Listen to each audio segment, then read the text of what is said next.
Working from home sounds really cool, and, well, it is. No coworkers messing with your flow, unlimited coffee breaks, and best of all, a business up top, PJs on the bottom. But some folks need a workplace with more human contact, or a conference room that's not also their kitchen. Others just need more space. I'm Michael Fisher, and I spent a week at the newest co-working office in Boston. This is a look at Spaces, brought to you by MintSim.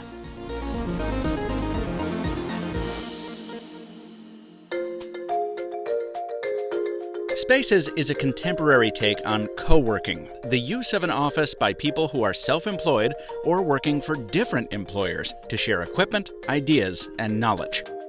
So, it's a kind of corporate commune, but way cooler than that makes it sound. Practically speaking, the equipment sharing is handy. I don't want to buy or maintain my own copy machines, and it's nice to have someone else making the coffee and buying the hummus. But the fun part for me is the people. At a typical office, most everyone you see is working for the same company. At a place like Spaces, everyone does something different. In my week there, I met software developers, advertising people, lawyers, direct mailing folks, and at least one artist. Now, I was visiting this location right at the start of its life, so while I wasn't able to capture as much of the community feel as I'd like, it was already starting to come together by the time I wrapped up. While Spaces has a lot of locations across the U.S., this particular one spans 3 stories of an office building on Boston's capital of window shopping, Newbury Street. And that address turns out to be surprisingly important. When I talked to some of the early tenants about why they chose co-working instead of a more conventional office, a little over half of them mentioned the location as a central factor. Apparently, even in our internet-dominated modern world, street addresses on business cards still mean something. For more traditional businesses, it's preferable to invite someone to a meeting in a place like this, rather than a coffee shop.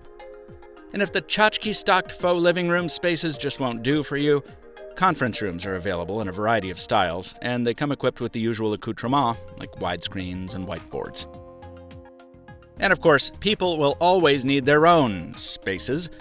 So in addition to the communal nooks and lobbies, the location I visited offers 90 private offices with locking doors and 390 dedicated desks for rent across its 3 floors. Now, private is somewhat generous in that the walls are glass, and while the sound insulation is good, it's not great. If you're more into the open workplace kind of thing, you can save some scratch by opting for a desk only. You get 1 workstation, 1 locker, and access to the public areas too. Spaces calls this area the Business Club. If you follow me on Twitter or Periscope, you may recall my hunt for studio space when I was launching MrMobile last year, and at one point I was tempted by another co-working company called WeWork. I liked its atmosphere, and I loved the restored factory it was built in. Spaces on Newbury is decorated very nicely as well. I shot the AT&T push-to-talk video in here, and I'm really pleased with the end result.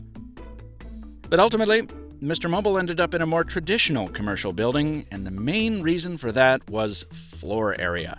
I needed a lot of it, and co-working outfits aren't exactly competitive at first glance. At Spaces on Newbury, desks start at $525 a month, while office rentals start at $750 a month.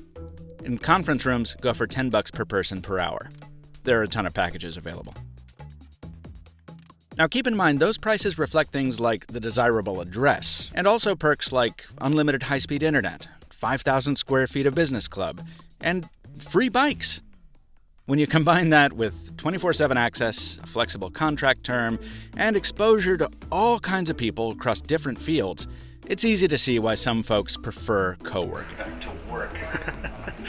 There are many co-working spaces across the cities of the U.S., but since Spaces was my host for a week, Spaces is the only one I'm linking to in the description. Check them out if you want. No promotional consideration has been paid for this video, unless you count the free hummus.